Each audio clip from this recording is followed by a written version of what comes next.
Il est entré en secret, espérant renouer avec le cœur battant de son restaurant, et est reparti en se demandant s'il en avait encore un. On dit que pour vraiment connaître la vérité d'un lieu, il faut observer la façon dont les gens traitent celui qu'ils considèrent comme dénué de tout pouvoir.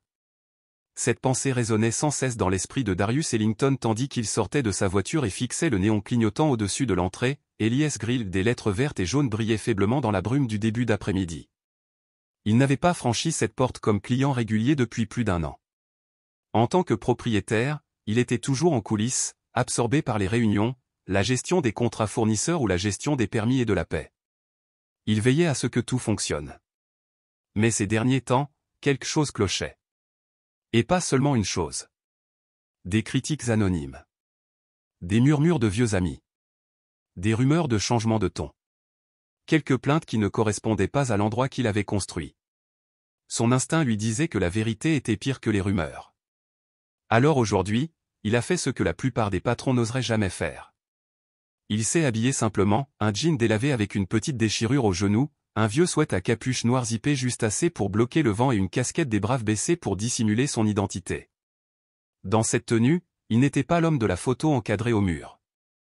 Il était juste un simple visiteur. Un autre visage. Et c'était exactement ce qu'il devait être. Il franchit la porte d'entrée à 12h46, en plein milieu de l'heure de pointe du déjeuner. Les arômes le frappèrent en premier, poitrine de bœuf mijotée, oignon caramélisé, pain de maïs chaud avec une pointe de miel, et une note acidulée de sauce barbecue maison. Cette odeur lui procurait autrefois un réconfort. Un sentiment de retour à la maison. Sa grand-mère Ellie avait l'habitude de dire « La nourriture n'est qu'une étreinte chaleureuse que l'on peut goûter ». C'était ce qu'il avait souhaité pour cet endroit, son héritage vivant à chaque bouchée. Mais tandis que Darius rejoignait la file et scrutait la pièce, un vide rampant se répandit dans sa poitrine. Quelque chose avait changé. Personne ne leva les yeux. Pas un sourire. Pas un hochement de tête. Au comptoir, Kendall, un adolescent dégingandé aux cheveux mi-longs et au regard mort de celui qui passe en caisse, consultait les informations sur son téléphone sous la caisse. À côté de lui, Marina, une caissière aux ongles rouges et claquant des chewing-gums, leva à peine les yeux en parlant. Suivant, dit-elle, les yeux fixés quelque part juste au-delà de son épaule. Il s'avança. Puis-je avoir le sandwich au porc effiloché avec des haricots blancs, s'il vous plaît? Elle saisit la commande sur l'écran tactile sans même croiser son regard. C'est tout? C'est tout. Merci. Il a payé en espèces et s'est écarté. C'est là qu'il a entendu le ton, l'insouciance, le mépris. Tu le vois, demanda Kendall en glissant son téléphone dans sa poche arrière avec un sourire narquois. Encore un chien errant de Peachtree. Je parie qu'il ne donne même pas de pourboire. Marina laissa échapper un petit rire. Pas vrai? Depuis qu'ils ont commencé à embaucher des gens de ce programme, c'est la dégringolade. Avant, il y avait des normes. Darius cligna des yeux. Ces mots le frappèrent comme une gifle. On dit que le propriétaire est un riche noir, poursuivit Marina. Il sirote probablement un jus vert à bucket pendant qu'on fait tout le travail. Kendall renifla. Je parie qu'il ne sait même pas qui est la moitié d'entre nous. Darius resta complètement immobile. On lui avait probablement déjà servi son plat au fond, mais il ne bougea pas d'un pouce. Il ne l'avait pas reconnu. Pas même une once de familiarité. Il n'était pas seulement en colère, même si cette colère couvait en lui. Ce qui le submergeait était quelque chose de plus lourd. Une profonde déception. Cet endroit n'aurait jamais dû être comme ça. Elias Grill n'était pas un simple restaurant de soul food. C'était une seconde chance. Une communauté. Une promesse faite à la mémoire d'une femme qui avait nourri des gens avec rien d'autre que du courage et de l'amour. Et maintenant, les gens portant son nom sur leurs uniformes parlaient comme si rien de tout cela ne signifiait rien. Il scruta la salle à manger. Un homme âgé était assis près de la fenêtre, inspectant un verre de thé glacé trouble, les sourcils froncés. Une jeune mère portait un bambin en pleurs sur sa hanche, jetant un regard inquiet vers la cuisine pour un service qui n'était pas encore arrivé. Aucun rire. Aucun accueil. Aucune âme. Ellie n'aurait pas reconnu cet endroit. Et cette prise de conscience lui a fait plus mal que tout. Darius se retourna vers le comptoir. En fait, annule ce sandwich, dit-il. Kendall leva à peine les yeux. Tu es sûr? Darius hocha la tête. Ouais. J'ai perdu l'appétit. Il sortit et referma la portière derrière lui. Au clic, l'air devint plus lourd. Il s'affala sur le siège conducteur, les mains posées sur le volant, le regard perdu dans le vide. Ses doigts tapotaient lentement le tableau de bord. Ce qui les blessait le plus, ce n'était pas qu'il ne savait pas qui il était, c'était qu'il s'en fichait. Mais il ne s'en irait pas. Pas cette fois. C'était plus profond que du service client. C'était une question de respect. De culture. De l'esprit d'un lieu vidé de sa substance, un rire paresseux et un commentaire insouciant après l'autre. Il resta dans la voiture, moteur éteint, sweat à capuche nouée derrière le cou. À travers le pare-brise, il observait les clients aller et venir. Un adolescent en uniforme scolaire. Un ouvrier du bâtiment époussetait ses bottes. Un couple se disputait à voix basse en se glissant dans un box. Il comprit, ce n'était pas un restaurant comme les autres. C'était le nom de sa grand-mère brillait au-dessus de la porte, et cette lumière ne semblait plus atteindre l'intérieur. 15 minutes passèrent. Puis il sortit. Quelques pâtés de maison plus loin, il acheta un café amer à la station-service, qu'il goûta à peine. Puis il fit demi-tour derrière le restaurant, dans la ruelle où les cuisiniers prenaient leur pause cigarette. L'entrée de service peinture écaillée, acier déformé par le temps n'était pas équipée de caméras de surveillance. Juste une fenêtre de cuisine entr'ouverte, à peine assez grande pour laisser entrer la brise printanière. C'est à ce moment-là qu'il en entendit davantage. Des rires. Bruyants, crus, familiers. Le grand Reggie. Darius avait embauché Reggie des années auparavant, après sa sortie d'un foyer de transition. Il avait traversé une période difficile, mais il avait travaillé dur, instauré la confiance et même pris certains des plus jeunes sous son aile. À l'intérieur, la voix de Kendall résonna à nouveau. Bon sang, il ne reviendra pas. S'il revient, il débarquera tout habillé, comme s'il avait inventé le gombo. Plus de rire. Monsieur le chef fantôme, intervint Marina. C'est comme ça que je l'appelle. Il a son visage sur le mur, mais ne le montre jamais. Quel genre de patron est-ce? Mais les rires cessèrent. Darius entendit une chaise craquer. Vous savez tous qu'il a ouvert cet endroit avec environ $200 et un fumoir dans son jardin, n'est-ce pas? Demanda Reggie d'une voix plus basse. Et alors? Rétorqua Marina. Alors, dit lentement Reggie, surveille ce que tu dis. Pour certains d'entre nous, ce n'est pas qu'un simple travail. Certains se souviennent de l'époque où cet endroit avait une signification particulière. Un long silence. Le silence en disait plus que les mots. Kendall ricana. Peu importe, mec. S'il ne se soucie pas assez de nous pour venir, pourquoi devrions-nous nous en soucier plus que nécessaire? Reggie laissa échapper un long soupir. Continue comme ça, et tu comprendras vite pourquoi les gens ne restent pas ici. Le respect est réciproque. Dehors, Darius s'éloigna du mur, le cœur tiraillé entre deux directions. La fierté ou pour Reggie, pour ses racines encore intactes. Et le chagrin pour tout ce qu'il avait manqué en restant trop loin. Quand le fait de ne pas intervenir est-il devenu invisible? Il pensa aux paroles d'Élie, douces et sûres comme l'Évangile, tu ne peux pas planter un jardin et oublier de l'arroser, ma belle. Peu importe la qualité des graines. Les fondations étaient toujours là, mais le jardin avait à nouveau besoin de lui. Et cette fois, il était prêt à se montrer. Il avait embauché des gens compétents du moins sur le papier mais il avait disparu. Pas de suivi, pas de conseil, pas de responsabilité. Il les avait laissés à la dérive, comme un équipage abandonné en plein voyage. Et peut-être, juste peut-être, était-ce pire qu'être un chef tyrannique, être invisible. Présent seulement de nom, absent de toutes les manières qui comptaient. Mais avant de prendre une décision, avant d'en tirer des conséquences ou de porter un jugement, Darius savait qu'il devait en savoir plus. Il devait voir vraiment ce qui se passait sous la surface. Ce soir-là, il adressa un message unique et froid à l'ensemble du personnel. Une lueur numérique traversa le ciel. Réunion d'équipe demain matin à 9 h. Présence obligatoire. Aucune exception. Pas de smilet. Pas d'explication. Juste assez de silence autour des mots pour les faire résonner. Puis il s'installa dans un hôtel modeste, juste à l'extérieur de Marietta, loin des restaurants et des distractions habituelles qui émaillaient sa vie. Seul à une table dans un coin du salon faiblement éclairé de l'hôtel, Darius ouvrit son bloc-notes usé et se mit à écrire. Chaque souvenir, chaque remarque désinvolte du début de la journée, la moquerie paresseuse de Marina, l'indifférence suffisante de Kendall, l'obstination silencieuse de Ruggie, il les nota tous. Il ne s'agissait pas de punition. Pas encore. Il s'agissait de restauration. D'exhumer la pourriture au cœur de quelque chose qui avait été autrefois sacré. Demain, ce n'était pas pour les licenciements. Demain, c'était pour la vérité. Il devait regarder son équipe dans les yeux, ceux qui détruisaient cet endroit et ceux qui se battaient encore pour le maintenir debout. Et il devait le faire sans se cacher derrière un sweat à capuche. Le matin tomba comme un coup de marteau. Darius n'avait pas fermé l'œil.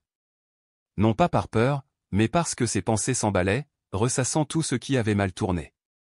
Chaque instant de la veille tournait en boucle dans sa tête, Marina faisant éclater du chewing-gum comme une ponctuation, Kendall riant à une blague que lui seul trouvait drôle, et Ruggie, debout, immobile, tandis que les murs s'affaissaient. À 8h47 précise, Darius était assis dans sa voiture devant le restaurant. Pas de sweat à capuche cette fois. Pas de déguisement. Juste un blazer gris anthracite sur une chemise impeccable, un jean et ses bottes habituelles au son uniforme de propriétaire d'avant la pandémie, très présent. Les vêtements d'un homme qui avait l'habitude de se montrer présent. Il les regarda arriver un par un. Marina était en retard, bien sûr les yeux rivés sur son téléphone, les pouces en mouvement comme si sa vie en dépendait.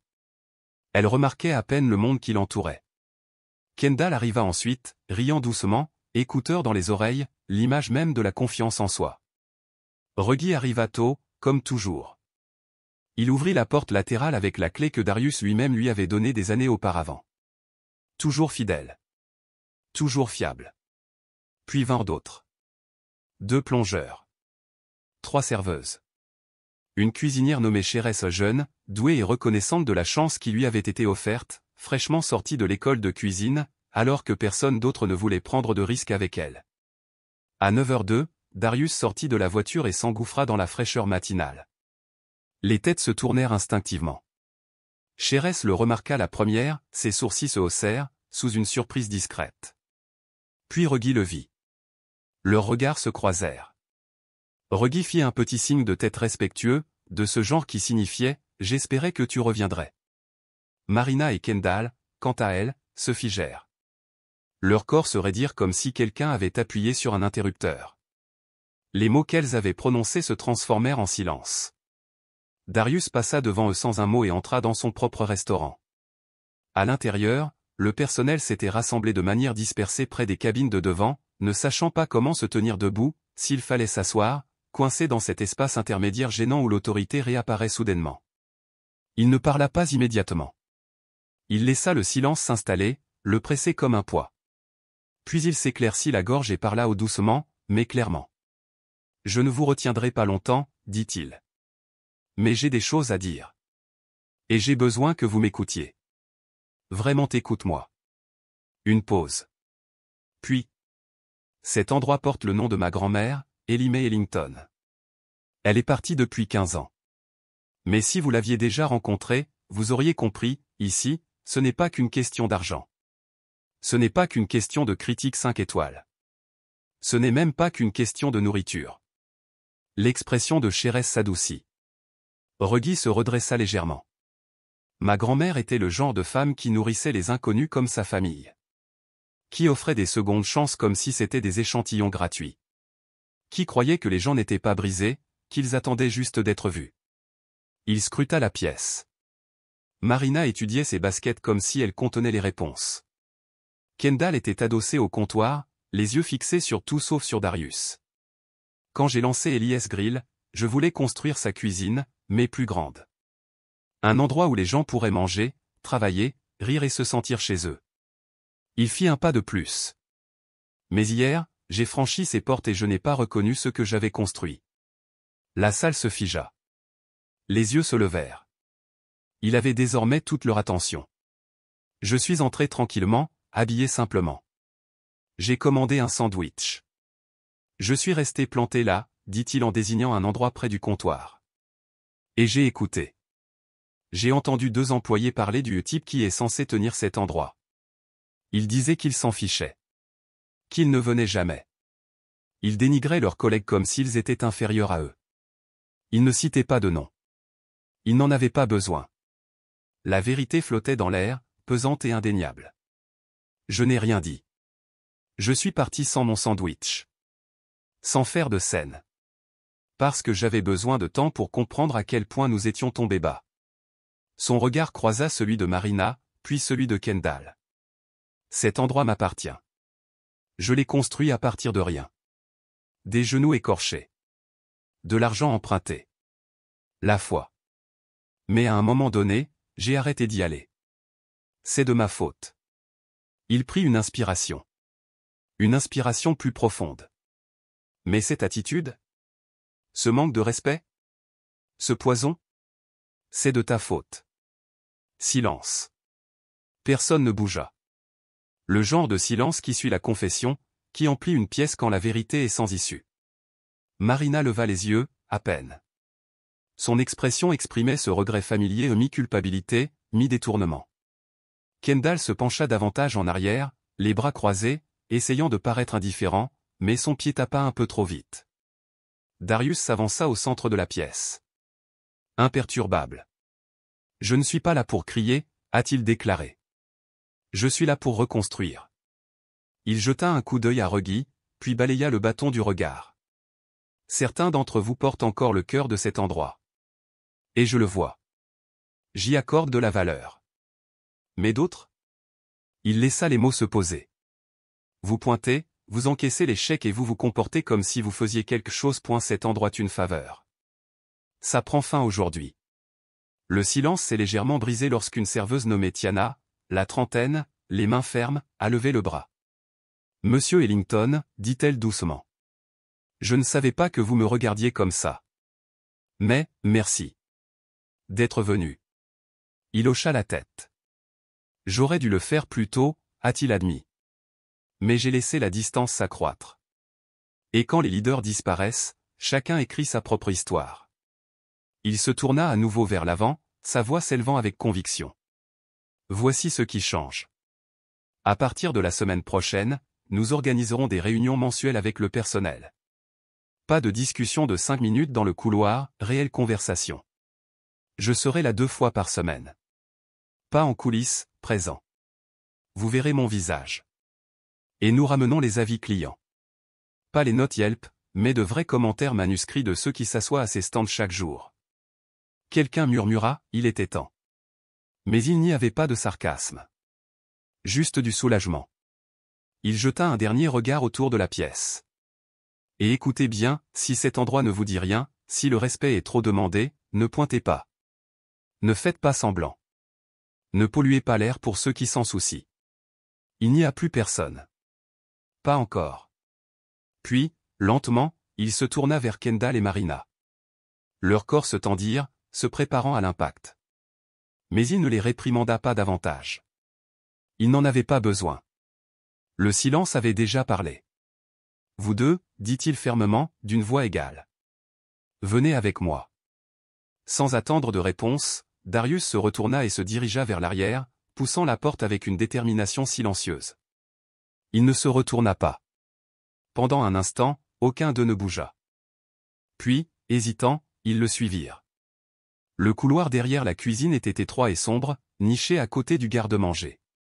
Un endroit hors de vue, hors de portée d'oreille aux pas de clients, pas de faux semblants. Juste trois et la tension qui les régnait entre eux.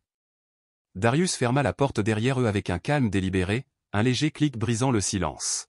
« Je vous offre cet espace, dit-il d'une voix plus basse, plus posée, pour parler librement. Dites ce que ce lieu signifie pour vous ou s'il ne signifie rien du tout. » Kendall expira, le regard perdu dans le vide. Marina croisa les bras, sur la défensive mais hésitante. Darius attendait. Patient. Attentif. Enfin, je travaille ici, c'est tout, dit enfin Kendall. Ce n'est pas personnel. C'est un salaire, c'est tout. Darius hocha la tête une fois, lentement. Alors vous avez encaissé le mauvais type de chèque, répondit-il d'un ton ferme. Parce que ce n'était pas que de la nourriture ici. Marina lui jeta un coup d'œil, son expression s'adoucissant. Quelque chose dans son ton perça. D'accord, dit-elle, mais tu n'étais pas là. Pendant un moment. J'avais l'impression que personne ne s'en souciait. C'est juste, admit Darius sans broncher. C'est de ma faute. J'ai reculé alors que j'aurais dû rester prêt. Il s'appuyait maintenant contre le mur, les bras croisés, non pas pour se confronter, mais pour garder les pieds sur terre. Mais même ainsi, comment cela excuse-t-il de critiquer les autres employés dans leur dos? De se moquer de celui qui signe vos bulletins de paie? Vous pensez que ça renforce la confiance? Ça renforce quoi que ce soit. Marina baissa les yeux, la douleur de ses paroles s'installant. Non, murmura-t-elle. Kendall ne dit rien. Elle fixait simplement le sol. Darius poursuivit, calme mais ferme. Je ne te vire pas. Pas aujourd'hui. Parce que peut-être que cet endroit n'a pas besoin de moins de personnel, mais de meilleurs. Des gens prêts à apprendre. Prêts à évoluer. Il fit un geste vers la porte de la cuisine, sa voix pesante. Tu n'as qu'une seule chance de prouver que tu as ta place ici. Et ça commence maintenant. Montre-moi que tu tiens à moi. Ne le dis pas, prouve-le. Par l'action. Par le respect. Et si tu n'y arrives pas, alors pars. Pourtant, personne ne bougeait. Darius ouvrit la porte et retourna dans la pièce principale. Il la laissa entr'ouverte derrière lui, laissant le choix à leur discrétion. Devant, l'atmosphère avait changé. Il ne faisait pas encore chaud, mais quelque chose s'était réveillé. La concentration avait remplacé la complaisance. Les gens se déplaçaient avec détermination. Darius applaudit une fois, d'un ton sec et autoritaire. Très bien. On ouvre dans 30 minutes. Voyons si l'esprit d'Eli est toujours dans cette pièce. Ils se dispersèrent pour se préparer, mais ils savaient que ce n'était pas une solution. C'était un début. Le véritable test restait à venir. Alors que l'affluence du déjeuner approchait, pile à 12h05, la file d'attente s'étirait vers la porte. Des visages familiers se mêlaient aux nouveaux arrivants. Des enfants réclamaient des frites supplémentaires. Un homme en salopette poussiéreuse lisait un journal plié en sirotant un thé sucré, comme par rituel. Le restaurant bourdonnait de vie, mais Darius restait debout. Pas d'ordres aboyés, pas de surveillance. Juste un regard silencieux depuis le coin café, un bloc-notes à la main. Observer. Mesurer. Chérès se déplaçait sur le grill avec la précision de sa mémoire. Reggie flottait dans la cuisine tel un chef d'orchestre chevronné. Tiana se glissait de table en table, lâchant des blagues douces qui déclenchaient le rire. Mais à la caisse, le centre névralgique, quelque chose a vacillé. Marina essayait. Ça se voyait. Elle souriait davantage, se tenait plus droite, disait « merci » avec plus d'intention. Mais ça ne lui allait pas encore. Comme quelqu'un qui chausse des chaussures neuves et qui apprend encore à marcher avec. Kendall gardait la tête basse, obéissait aux ordres rapidement, esquivait le contact visuel. Il disparaissait à l'arrière dès qu'il le pouvait, tel une ombre fuyant la lumière. À 12h46, comme la veille, un jeune homme franchit la porte. 19 ans, peut-être. Son sweat à capuche était délavé et usé. Il se déplaçait comme quelqu'un habitué à surveiller les sorties, comme quelqu'un qui ne voulait pas se faire remarquer mais qui avait quand même besoin de quelque chose. Marina leva les yeux, puis les détourna rapidement. Kendall s'éloigna du comptoir. C'est alors que Reggie sortit de la cuisine en s'essuyant les mains sur une serviette. Il ne dit pas grand-chose, se contentant de regarder l'enfant et d'acquiescer. Tu peux le faire.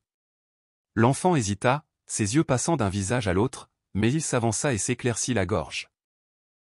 Je peux prendre le combo poisson-chat? Avec des légumes verts à la place des frites? Sa voix était douce, presque engloutie par le bruit. Marina tapota l'écran. C'est tout? Il hocha la tête. En appelant, elle jeta un coup d'œil à Kendall. Il ne la regarda pas dans les yeux. Il se retourna, les bras croisés, et regarda ailleurs. Commandez dans 10 minutes, dit Marina doucement. Merci, répondit l'enfant en tenant le reçu comme s'il s'agissait de la preuve de quelque chose de fragile. Darius avait vu tout ce dont il avait besoin. Lorsque la file d'attente s'est éclaircie, il s'est dirigé vers le comptoir et a fait face directement à Marina. « Tu sais qui c'était » demanda-t-il. Elle cligna des yeux, prise au dépourvu. « Non. Dois-je le faire ?» Il s'appelle Isaiah Penn. Il vient d'intégrer le programme du refuge la semaine dernière. Il est venu ici sur recommandation d'un conseiller. Ses lèvres s'entr'ouvrirent légèrement. Il n'est pas dangereux. Il n'est pas brisé. Il essaie juste de prendre un nouveau départ, comme beaucoup de gens qui sont passés par ici. Il laissa le silence s'installer. L'expression de Marina changea à peine. Une lueur de culpabilité. Ou peut-être de compréhension. Il avait l'air de vouloir disparaître, dit-elle doucement. Darius hocha la tête. C'est ce que ressentent les gens lorsque le monde leur apprend qu'ils n'ont pas d'importance. Elle baissa les yeux. Je suis désolée, murmura-t-elle. Je le pense vraiment. Je sais, répondit-il. Mais ne me le dis pas à moi. Dis-le-moi avec la façon dont tu traites les 10 personnes suivantes. Quelques minutes plus tard, le repas d'Isaiah était prêt. Reggie le lui tendit avec un sourire et un poing levé, sans plus, mais quelque chose se produisit. Ce fut l'étincelle. Le reste du service se déroula plus sereinement qu'il ne l'avait été depuis des semaines. Comme si l'endroit avait enfin expiré. Le pot à pourboire se remplit. La cuisine étincela. Et les clients s'attardèrent un peu plus longtemps que d'habitude, discutant une fois les assiettes vides débarrassées. Alors que la soirée s'installait, Darius s'assit à son box habituel, près de la fenêtre. La lumière s'était atténuée. Le personnel s'activait au rythme du nettoyage. Kendall s'approcha lentement, s'essuyant les mains sur un chiffon. Il n'y avait plus d'arrogance. Juste de la prévenance. J'ai trop parlé, a-t-il dit. Je ne me rendais pas compte à quel point je parlais fort. Tu n'étais pas seulement bruyant, répondit Darius. Pas dur. Juste vrai. Tu avais tort. Kendall hocha la tête. Aucune défense. Juste l'acceptation. Ouais. Un souffle passa entre eux. Puis, je ne veux pas perdre ce travail. Je ferai mieux. Darius le regarda dans les yeux. Je crois aux secondes chances, mais seulement si la première est reconnue. Kendall se redressa légèrement. Compris. Il s'en est allé, sans être vaincu, sans être gonflé d'orgueil. Il réfléchissait simplement. Et peut-être, juste peut-être, c'est là que le changement commence. La culture n'était pas parfaite, loin de là. Mais quelque chose avait changé. Après des années de lente érosion, une fissure s'était enfin formée, laissant entrer la lumière. Et cette fois, la lumière était restée. Le lendemain matin, bien avant que l'aube ne se lève sur l'horizon endormi, Darius était déjà de retour chez Elias Grill. La cuisine était silencieuse, seul le bourdonnement du réfrigérateur rompait le silence. De la vapeur s'échappait de la tasse de café qu'il tenait à la main, debout devant le vieux tableau en liège. Ses yeux étaient fixés sur une photo usée, celle qui avait résisté à des années de graisse, de temps et de souvenirs. Sa grand-mère, Ellie, le fixait depuis la photo. Elle portait son chapeau préféré pour l'église du dimanche, les bras croisés dans cette pose si caractéristique sévère, fière, avec un sourire qui pouvait trancher la bêtise tout en vous enveloppant de chaleur. C'était le genre de regard qui disait « Je me battrai pour toi, mais je ne te laisserai pas non plus te relâcher. » J'ai failli perdre cet endroit, grand-mère, murmura-t-il au mur silencieux. Puis, prenant une grande inspiration, il alluma les lumières et la cuisine reprit vie. À 8 heures, l'air embaumait un parfum familier, bacon grésillant, pâte à biscuits levant, café infusant. La matinée était chargée d'une énergie différente, plus douce sur les bords. Darius avait convoqué l'équipe à se réunir à nouveau, cette fois sans surprise, juste pour un petit déjeuner matinal avant les premières commandes du petit déjeuner. L'équipage se rassembla lentement dans la salle à manger principale, perché sur des banquettes, adossés au comptoir, certains se frottant encore les yeux pour se débarrasser du sommeil. Mais la tension qui avait pesé sur l'atmosphère toute la semaine s'était dissipée. On entendait de légers sourires, des regards échangés, et même une ou deux blagues murmurées à voix basse. Darius s'avança, calme et serein. Merci à tous pour hier, commença-t-il d'une voix chaleureuse mais posée. Ça faisait longtemps que cet endroit ne m'avait pas semblé bien. Comme avant. Il y eut des hochements de tête, quelques murmures d'approbation. Reggie, toujours silencieux, s'autorisa un petit sourire depuis le fond de la salle. Mais, poursuivit Darius, la voix légèrement basse, une bonne journée ne résout pas tout. Elle nous montre juste qui est encore prêt à essayer. Il laissa le silence s'installer, puis prit 2 chemises en papier craft sous son bras et les brandit comme des choix sacrés. Celui-ci, dit-il en levant le premier, est pour tous ceux qui veulent rester. Pas seulement pour un salaire, mais pour l'esprit, pour ce que ce lieu représente. Pour l'héritage. Pour les gens. Il marqua une pause, puis leva le deuxième dossier. Et celui-ci, pour tous ceux qui sentent qu'il est temps de passer à autre chose. Pas de culpabilité. Pas de honte. Vous terminez votre service d'aujourd'hui, vous signez le formulaire et vous repartirez avec 2 semaines de salaire et une solide lettre de recommandation. La pièce changea. On le sentait, les cœurs s'emballaient, le souffle coupé. Charis murmura quelque chose à Tiana. Kendall baissa les yeux, évitant tout regard. Marina frotta ses paumes contre ses cuisses avec anxiété. Tu n'as pas à te décider maintenant, dit Darius. Mais d'ici ce soir, j'aurai besoin de ta réponse. Il posa les 2 dossiers sur le comptoir avec fermeté. Il n'y a pas de bon ou de mauvais choix. Mais rester ici juste pour cumuler des heures? Ce n'est pas juste. Ni pour vous, ni pour l'équipe, ni pour ceux qui franchissent cette porte en quête de quelque chose de concret. C'était tout. Pas de grand final. Pas de sortie dramatique. Juste un moment de lucidité, et une porte restée ouverte. Tandis que le personnel s'activait, attachant les tabliers et vérifiant la liste des tâches, Darius s'écarta. Il ne s'attarda pas, ne fit pas de micro-gestion. Il retourna à son box près de la fenêtre et s'assit tranquillement, confiant que les choix faits ce jour-là seraient plus éloquents que n'importe quelle évaluation de performance. En milieu de matinée, la première réponse est arrivée. Reggie s'approcha du comptoir et glissa le formulaire, resté, avec une ferme résolution. « Je suis partant, dit-il. Cet endroit m'a sauvé une fois. Je lui dois bien ça. » Peu après, Charis suivit. Puis Tiana. Un à un, les noms commencèrent à remplir le dossier. Mais tout le monde n'est pas resté. Vers 16h15, Marina était assise en face de Darius, son déjeuner intact. Sa voix était à peine plus forte qu'un murmure. « Je crois que je dois y aller. » Darius la regarda avec douceur. « Tu es sûr ?» Elle hocha la tête, les yeux brillants. « Je ne pense pas avoir été faite pour ce genre d'endroit. Je suis venue pour le travail, pas pour le but. Mais vous, vous avez besoin de gens qui poursuivent un but. » Il n'a pas essayé de la convaincre. Il lui a simplement adressé un sincère « Merci pour votre honnêteté. Vous avez géré la situation avec grâce. C'est plus important que vous ne le pensez. » Elle sourit faiblement, plia son tablier sur la chaise et sortit plus légère qu'elle n'était entrée. Kendall arriva après la fermeture, le dernier à décider. La salle était presque vide, seuls les seaux de serpillière roulaient et le bruit discret des chaises qu'on empilait. Il posa son formulaire. « Je reste, dit-il d'une voix assurée. Et cette fois, je vais le mériter. » Darius le regarda longuement. « Ne me le fais pas regretter. » Kendall esquissa un sourire minuscule et déterminé. « Tu ne le feras pas. » Ce n'était pas une fin hollywoodienne. Mais c'était réel. Car le véritable changement ne vient pas avec des confettis ou des envolées musicales. Il naît du courage tranquille de faire un meilleur choix.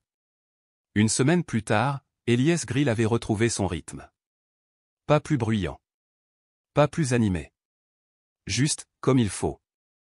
La sonnette au-dessus de la porte d'entrée retentit à nouveau. La caisse enregistreuse claqua au même rythme. La cuisine vibra comme un battement de cœur. Mais la plus grande transformation n'a pas été la nourriture ou le flux. C'étaient les gens. Leur regard les uns sur les autres. Leur regard sur eux-mêmes. Ils accueillaient les clients comme des voisins. Ils nettoyaient comme si c'était important car maintenant, c'était vraiment important. Le rire était redevenu authentique, non plus un masque de stress, mais un signe d'appartenance. Un jeudi après-midi, un homme vêtu d'un costume gris anthracite rigide entra. Un inconnu, visiblement. Probablement un homme d'affaires en déplacement qui avait pris ce restaurant chaleureux pour quelque chose qu'il n'était pas. Mais avant même qu'il puisse parcourir le menu, Tiana était à sa table avec de l'eau et un sourire entendu. « Le poisson-chat est le meilleur aujourd'hui, dit-elle. Je dis ça comme ça. » Au moment de son départ, il avait 3 boîtes à emporter pour le réfrigérateur de son hôtel et une nouvelle épingle préférée sur sa carte de voyage. Darius observait tout depuis son comptoir les bras croisés, non pas par tension, mais par paix. Il ne se cachait plus. Il n'attendait plus l'échec. Il assistait à la renaissance d'un foyer. Charis lui glissa une assiette de crumble aux pêches dorées, au bord caramélisé, saupoudré de cannelle. Comme Ellie le faisait, dit-elle, presque avec révérence. Il en prit une bouchée et ferma les yeux. C'est celle-là, dit-il. Elle serait fière. Plus tard dans la journée, Isaïa s'est arrêté à nouveau, sans sweat à capuche cette fois, chemise rentrée, visage propre et yeux brillants. J'ai décroché le poste, dit-il. Nettoyer les bus sur Glenwood. Pas grand-chose, mais c'est honnête. Pour la première fois depuis longtemps, je peux dire que je m'en sors bien. Reggie lui donna une tape dans le dos en souriant. C'est à ça que sert cet endroit. La nouvelle s'est répandue, non pas par le biais de hashtag ou de site d'avis, mais à l'ancienne. Une voisine l'a dit à sa sœur. Un facteur l'a dit à un vétéran. Un concierge du palais de justice a amené 3 collègues pendant leur pause. Et Elias Grill, grâce à sa grâce et à son courage, est devenu ce qu'il était censé être. Pas parfait. Mais vrai. À la fermeture, Darius sortit dans la nuit. Il s'appuya contre les briques, sous la lueur vacillante de la vieille enseigne aux néons verts et jaunes, dont un coin s'éteignait. Il n'a pas appelé pour le réparer. Il aimait ce scintillement. Il lui rappelait que tout, même la lumière, a besoin d'attention. Que la perfection n'est pas le but. La croissance, oui. Charis le rejoignit, tablier à la main. « Tu sors ?» demanda-t-elle. « Dans une minute, » dit-il, les yeux toujours fixés sur le panneau. « Ça va ?» demanda-t-elle doucement. Il hocha la tête. « Je crois que oui. » Elle lui tendit un mot plié. Le client a laissé ceci. Il a dit que c'était pour le propriétaire. Il le déplia soigneusement. Écrit à la main, en cursive désordonnée. Je viens ici depuis l'ouverture. J'ai cru perdre cette sensation quand ça a changé. Mais aujourd'hui, j'avais l'impression d'être à nouveau Ellie. Qui qu'elle soit, je vois bien qu'elle est toujours là. Merci. Il le lut 2 fois, puis le glissa dans sa poche arrière comme une prière. Charis n'ajouta rien. Elle sourit simplement et rentra à l'intérieur. Darius resta là quelques instants, puis murmura à la nuit, on continue d'arroser, grand-mère. Et il revint à l'intérieur. Car ce ne sont jamais les murs ni le nom qui donnent à un lieu son âme. Ce sont les gens qui choisissent d'y aller. Qui se souviennent de ce que cela signifiait. Qui protègent la flamme lorsqu'elle commence à s'éteindre. La culture n'est pas une solution miracle. C'est un jardin. Et les jardins ont besoin d'entretien. Alors, soyez présents. Pour votre peuple. Pour votre cause. Pour vous-même. Et si cette histoire vous a touché, ne la gardez pas pour vous. Partagez-la. Pas pour les clics ou les likes, mais pour cette personne fatiguée, épuisée ou prête à partir. Ils ont peut-être juste besoin d'entendre « il n'est pas trop tard pour revenir ». Pas trop tard pour reconstruire. Il n'est pas trop tard pour se rappeler ce que vous construisiez au départ.